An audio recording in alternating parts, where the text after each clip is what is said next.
కళ్యాణ్ పై AP CM Jagan మరోసారి నిప్పులు చెరిగారు. పవన్ కళ్యాణ్ స్త్రీలోలుడు అని చెప్పకనే చెప్పారు. పశ్చిమ గోదావరి జిల్లా భీమవరంలో విద్యా దీవెన నిధులను జగన్ విడుదల చేశారు. ఈ సందర్భంగా జగన్ మాట్లాడుతూ పవన్ ను టార్గెట్ చేశారు. తీవ్ర స్థాయిలో విమర్శలు చేశారు. ఆయన ఇల్లు పక్క రాష్ట్రంలో ఉంటుందని, ప్యాకేజ్ కోసం త్యాగాలు చేసే వ్యక్తిని, అలాంటి వారిని ఓటు వేయడం ధర్మమేనా అని భీమవరం ప్రజలను ప్రశ్నించారు. అంతటితో ఆకుండా పవన్ పై ఓ రేంజ్ లో విరుచుకుపడ్డారు. కార్లను మార్చినంత ఈజీగా భార్యలను మార్చుతారని ఎద్దేవా చేశారు. చంద్రబాబు కోసమే దత్తపుత్రుడు జీవిస్తున్నాడని, ఈ దత్తపుత్రుడు ఓ త్యాగాల త్యాగరాజ్ అంటూ సెటైర్లు వేశారు. ప్యాకేజ్ ఇస్తారంటూ మండిపడ్డారు. మహిళలను ఆట వస్తువులుగా చూస్తాడని, 4 ఏళ్లకొకసారి కార్లను మార్చిన విధంగా భార్యలను మార్చుతాడని ధ్వజమెత్తారు. వివాహ బంధాన్ని గౌరవించడం కానీ, చంద్రబాబుతో బంధం మాత్రం 15 ఏళ్లు ఉండాలని కోరుకుంటున్నారని కామెంట్స్ చేశారు.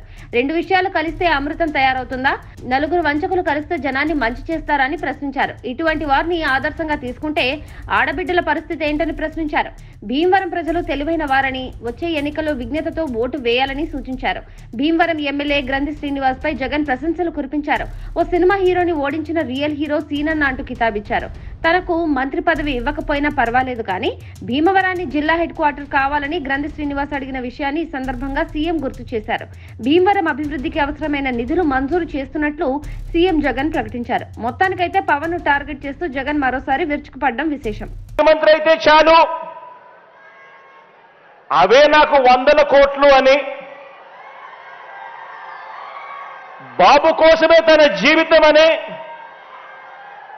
అందుకు అంగీకరించని వారిని తన పార్టీలో కూడా ఉండకూడదు అని, ఈ విషయంలో వేరే అభిప్రాయం కూడా ఉండదు అని, తన పార్టీ నుంచి వాళ్ళు వెళ్ళిపోవచ్చు కావాలంటే అని చెప్పి కూడా తన సభల్లో ఉపన్యాసాలు ఇచ్చేవాడిని బహుశా ఎవరిని మనం చూసుంటాం, ఒక్క ఈయన తప్ప.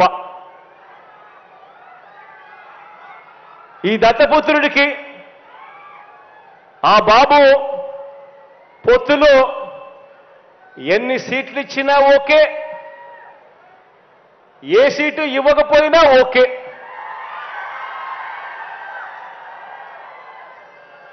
చిత్తం ప్రభు అనే త్యాగాల త్యాగరాజుని మాత్రం ఇప్పుడే ఈ దత్తపుత్రుల్లో మాత్రమే చూస్తాం. ఎవరైనా ప్రజల కోసం త్యాగాలు చేసేవాడిని చూశాం కానీ ఏకంగా ప్యాకేజీల కోసం త్యాగం చేసేవాడిని మాత్రం బహుశా ఎప్పుడు చూసుండం.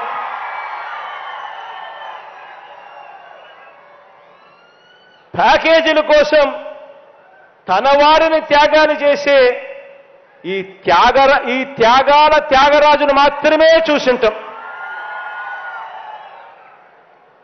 మరో విచిత్రం కూడా చెప్పాలి. మరో విచిత్రం ఏమిటనంటే,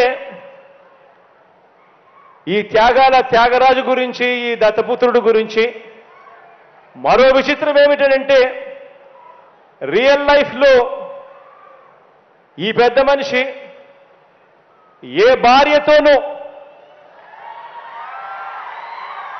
ముచ్చటగా కనీసం 3-4 సంవత్సరాలైనా కూడా కాపురం చేసి ఉండడు.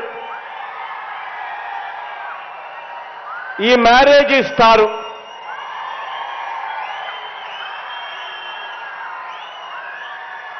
ఆడవాళ్ళను కేవలం ఆట వస్తువులుగా మాత్రమే చూస్తూ పెళ్లి అనే ఒక పవిత్ర వ్యవస్థను, పెళ్లి అనే ఒక పవిత్ర సాంప్రదాయాన్ని మంటగలుపుతూ 4 ఏళ్లకోసారి పెళ్లి చేసుకోవడం, మళ్ళీ విడాకులు ఇచ్చేసేయడం, మళ్ళీ పెళ్లి చేసుకోవడం, మళ్ళీ విడాకులు ఇచ్చేసేయడం, ఏకంగా కార్లను మార్చినట్టుగా భార్యలను మారుస్తా ఉన్న ఈ పెద్ద మనిషి 3 సంవత్సరాలకు 4 సంవత్సరాలకు భార్యలను మారుస్తా ఉన్న ఈ పెద్ద మనిషి ఇప్పటికే 3 భార్యలు అయిపోయారు అని అంటే ఆలోచన చేయమని అడుగుతా ఉన్నా. ఈరోజు మనమంతా ఉన్నాం. నాకైతే 2 ఆడపిల్లలు ఉన్నారు. మనమంతా కూడా ఆలోచన చేయాలి. మనకు చెల్లెళ్ళు ఉన్నారు, మన ఇళ్లలో ఆడబిడ్డలు ఉన్నారు. ఇలాంటి వాళ్ళు నాయకులు అవుతే, ఇలాంటి వాళ్ళు ముఖ్యమంత్రులు ఎమ్మెల్యేలు అవుతే, ఇలాంటి వాళ్ళను ఇన్స్పిరేషన్గా తీసుకొని 4 ఏళ్లకు ఒకసారి 3 ఏళ్లకు ఒకసారి ఇదే మాదిరిగా ప్రతి ఒక్కరూ కూడా చేయడం మొదలు పెడితే నిజంగా మన ఆడబిడ్డల పరిస్థితి ఏమిటి, మన చెల్లెళ్ళ పరిస్థితి ఏమిటి, మన ఆడబిడ్డల పరిస్థితి ఏమిటి? ఇలాంటి పరిస్థితిని, ఇలాంటి కార్యక్రమాలు చేసే ఇలాంటి వారిని సమాజంలో, రాజకీయాలలో ఇలాంటి వారికి కనీసం ఓటు వేయడం కూడా ధర్మమేనా అని చెప్పి కూడా ఆలోచన చేయమని కోరుతా ఉన్నా. ఆలోచన చేయమని అడుగుతా ఉన్నా. ఇలాంటి ఆయనేమో ఏ భార్యతోనూ కనీసం 3-4 సంవత్సరాలైనా కూడా కాపురం చేయలేడు.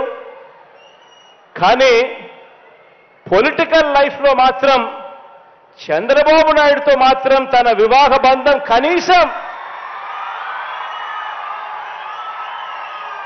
10-15 సంవత్సరాలైనా ఉండాల్సిందే అని చెప్పి ఏకంగా తన క్యాడర్కు చెప్తా ఉన్నాడు. తన క్యాడర్కి ఇదే మాటలు చెప్తా ఉన్నాడు. చంద్రబాబు నాయుడుతో వివాహ బంధం కనీసం 10-15 సంవత్సరాలైనా ఉండాలి అని చెప్పి. నేను అడుగుతా ఉన్నా, ఆలోచన చేయమని అడుగుతా ఉన్నా మిమ్మల్ని అందరినీ కూడా. Subscribe to Social TV Telugu for more videos. Hit the bell icon for faster updates.